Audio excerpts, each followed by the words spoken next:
Joining me now is Ken Klippenstein, who's a reporter for The Intercept, and he is notoriously efficient and effective with the Freedom of Information Act requests to get major scoops on all kinds of stories. Ken, first and foremost, thanks for joining us. How are you this morning? Hey, I'm doing all right. How are you doing, man? Doing great. You dropped a recent article for The Intercept, and the context of it is the Obama administration prosecuting more than twice as many leakers under the World War I era Espionage Act, as well as previous administrations combined. However, the Trump administration blew that number out of the water. Could you talk about what you found with your investigation?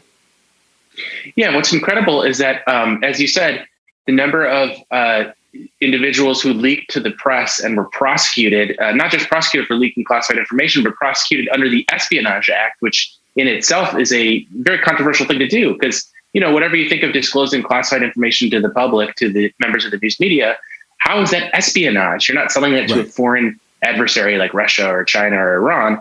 But setting that aside, there was already a record number under the Obama administration, more than twice as many prosecutions of those cases than every preceding administration combined. So a huge number under the Biden administration. And as you say, the Trump administration, they referred even more than the Obama administration did. They referred over 300 cases of classified leaks to the press to the Justice Department for prosecution.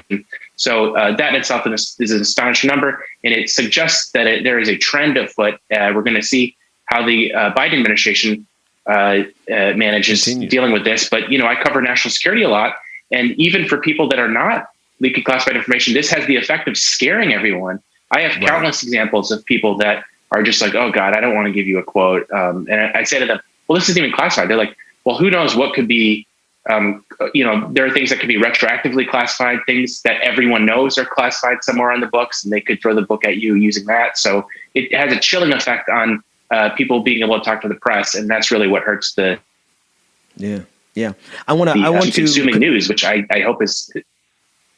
Yeah. No, I'm sorry. Yeah, sorry about that delay there for a second, but I want to contextualize this a little bit more for the audience, for people who may not understand like how impactful this is for journalism, for reporting, for investigative reporters, for how we find out information about our government.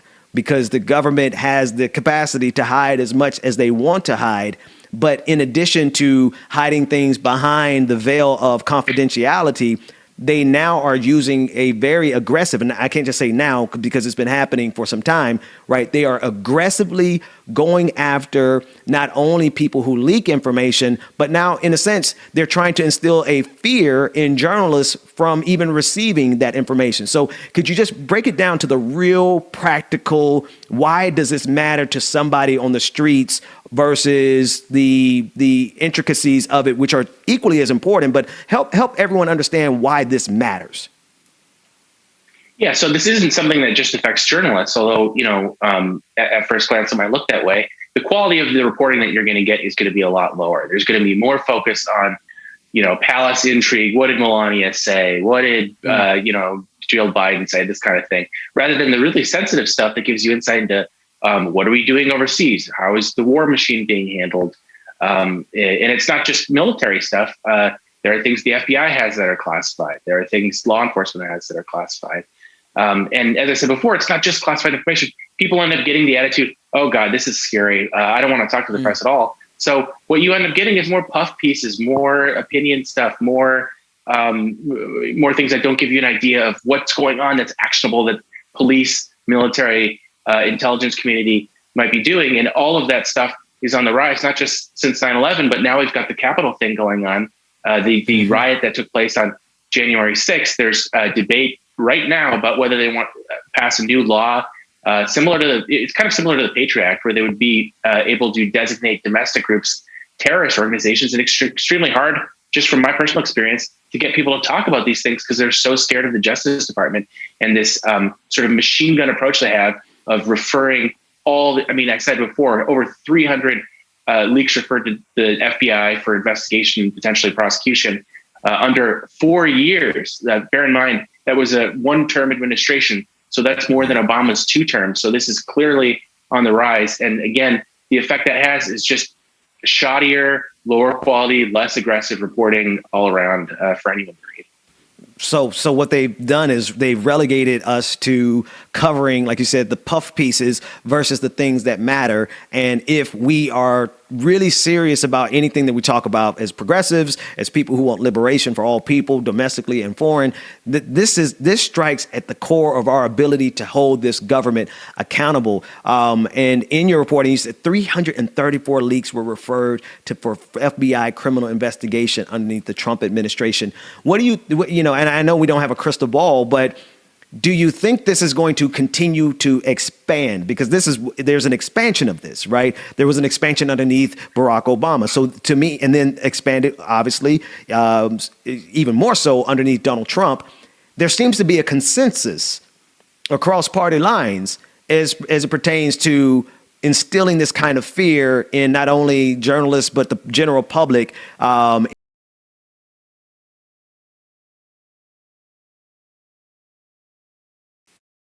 Yeah, I think it's certainly possible it'll get worse. Early signs don't look great. I cite in the piece the example that the Trump administration established. They were referring so many of these cases of prosecution to the FBI that the FBI ended up opening a new leaks unit specifically for media leaks.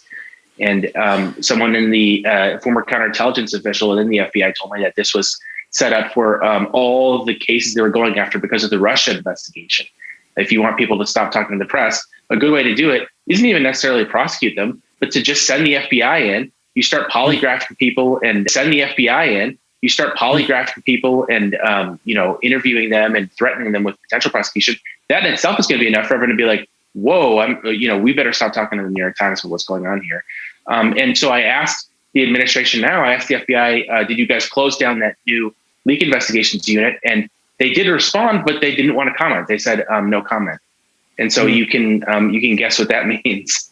Certainly the trend line is going upwards from not just, Bush was an increase over his predecessor. Obama was a significant increase over Bush. And now we see in one term, Trump's done more referrals than in two terms of Obama. So certainly the trend line is not looking good. And then a couple more questions here, because you've worked for quite a few extremely reputable outlets, right? And everywhere you go, you fight, and your tool is the Freedom of Information Act, right? FOIA requests. Have you seen, and this is not for you to talk about any of your previous employers, but in the industry in general, are these media outlets a little more hesitant and reserved in terms of going after this information because of this escalation? Or are you seeing, I'm hoping, the opposite possibility, which is these outlets are like, no, let's double down and fight even harder? What is kind of the sentiment that you're seeing in the industry? Well, there is a lot of anxiety. A lot of the bigger news organizations, they have attorneys, and their goal is to, minimize risk. And I'll give you an example. There was one big outlet that everyone would recognize. I don't want to name names. That had their legal team sit down their reporters and say, don't tell people to install encryption. And I thought, that's weird. Encryption is a way that you can protect their communications from, penetration, not just from law enforcement, but from, foreign intelligence services, hackers, so on and so forth. And I said to my friend, why did they say that?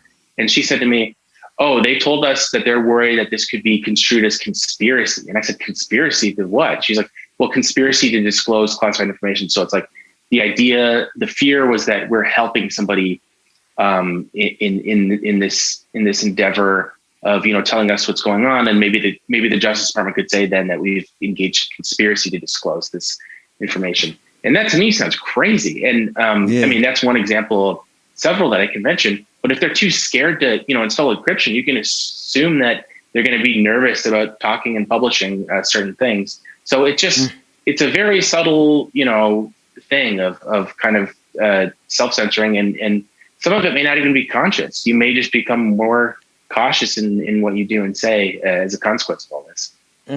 I just got to emphasize something here. You said that they're even saying don't install encryption on their phones. Like, for example, like don't install the Signal app and communicate that way, because then it can be construed. So what do we do? I know like this may not, I don't know if you've thought about this, and I don't know if this is a good question for you, but it begs the question. what the hell do we do when we have this all powerful, the greatest empire? When I say great, I mean largest and the most abusive empire in the history of the world, having the ability to shut down our one channel of holding them accountable. Like, what do we do in response to this continued crackdown?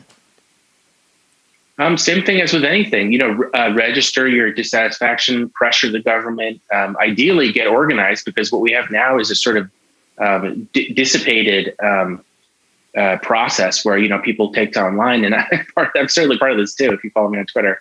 But the more organized folks can become, the more they can register that dissatisfaction in a way that's going to impose a political cost on leadership. And above all, I would say too, coming out of the Trump administration, take off those rosy glasses that so many liberals now have about the Justice Department and the FBI, and recognize that, maybe they can, do some good things. And I do think we need a justice system. I wish it would look different than what it did, but recognize that historically these agencies have not been on the side of protesters and activists and the like, because we're living in a very scary time when, the half of the country that had been sort of critical of these agencies before now is openly, almost worshiping them, the intelligence services and the law enforcement. In other words, the FBI is not your friend. Right. That's what the FBI, no matter who's wielding that power, they are not our friends. Ken Klippenstein, thanks so much, man, for coming and joining us. Your recent article for The Intercept is the Trump administration referred a record number of leaks for criminal investigation. I suggest everyone go check it out and be aware of what's actually happening to us. Thanks so much for joining us, man. Great to talk to you, Ben.